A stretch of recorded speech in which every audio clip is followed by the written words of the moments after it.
विषय गणित कक्षा 7 बीजीय व्यंजक अध्याय 10 चर और अचर के बारे में हम अध्ययन करेंगे। चर क्या होता है? एक्स वाई जेड है एवं अचर क्या होता है? 1 2 3 4 5 जो जहाँ तक मन है वहाँ तक हम लिख सकते हैं।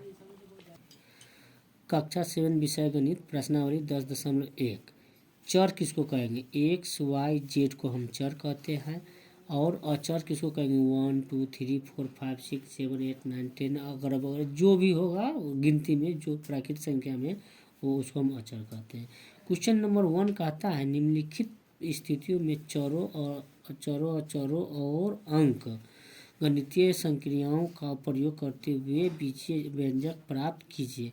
एक नंबर में कहता है संख्या y में से क्या करना है? जेड को घटाना है। तो आंसर में हम लिखते हैं कि y, यहाँ y लिख देंगे। इसके बाद कहता है जेड को घटाने के लिए कराते हैं कि जेड को हम क्या करेंगे? घटा देंगे। तो ये आपका आंसर हो जाएगा। 2 नंबर में क्या कहता है कि संख्याओं x और y के योग का आधा क्या करा है? x और y के योग के सेकेंड नंबर में कहता है संख्याओं x और y के योग मतलब क्या होता है? जोड़ होता है का आधा करना है। तो x को हम और प्लस y को जोड़ेंगे। अब बट्टा में हम क्या करेंगे? 2 कर देंगे। आपका यही आंसर हो गया। 3 नंबर में हम देखते हैं, क्या देखते हैं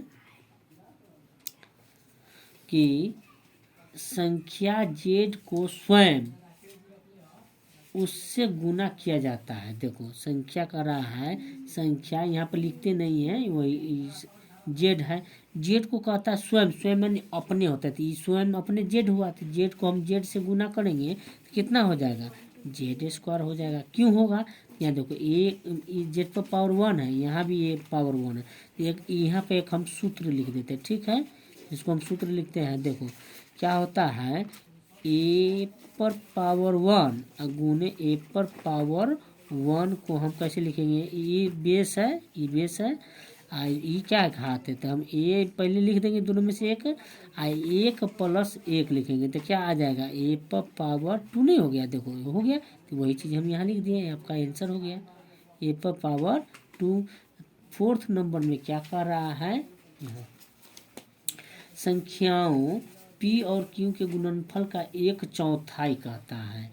गुणनफल का P और Q को गुना करो, इसके बाद गुणनफल जो भी आएगा उसको हम क्या करेंगे? का मतलब क्या होगा? 1/4 मतलब 1/4 आ जाएगा। तो इसको हम क्या करें? PQ/4 करेंगे।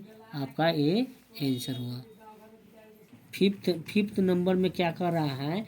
इधर देखो, 5th नंबर कहता है दोनों संख्याओं x और y के वर्गों का जोड़ा जाता है। x और y के वर्गों देखो x को हम भी वर्ग करेंगे और प्लस y के भी वर्गों को हम जोड़ेंगे तो क्या आ जाएगा? यही आ जाएगा। आपको जोड़ा जाता है। देखो x को का वर्ग करेंगे, या देखो ऐसे नहीं करेंगे तो क्या करेंगे?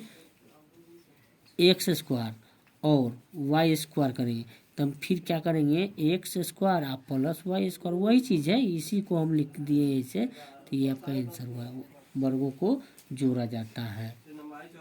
अगर है संख्याओं m और n के गुणनफल के 3 गुने से में संख्या 5 जोड़ना है। देखो m और n को क्या करना है? गुना करना है। इसके बाद फिर कह रहा है कि के 3 गुने, गुणनफल के 3 गुने में इसको हम गुणनफल के 3 गुना करेंगे और फिर उसमें हमको कहता है 5 जोड़ेंगे तो क्या हो गया?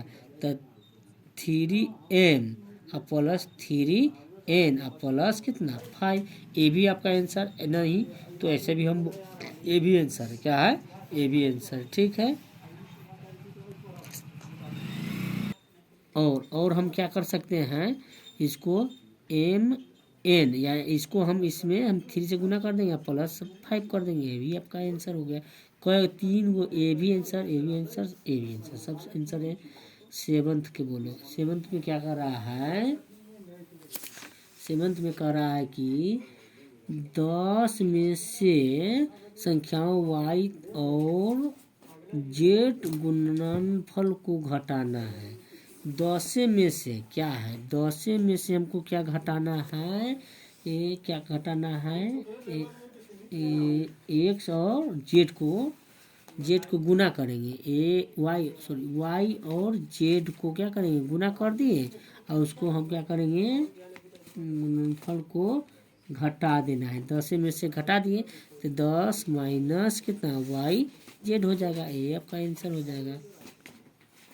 8 नंबर में संख्याओं a और b के गुणनफल में से उसके योग को घटाना है। देखो गुणनफल करो, पहले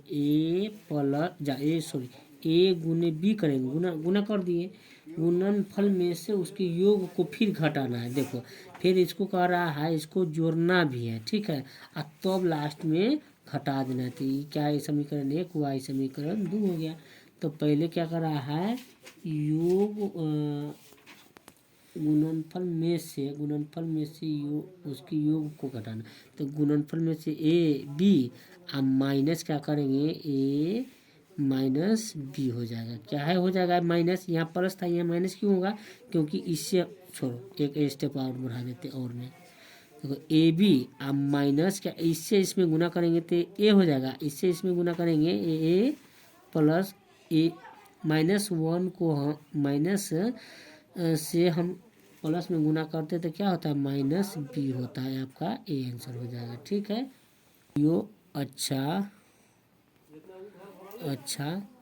लगे तो लाइक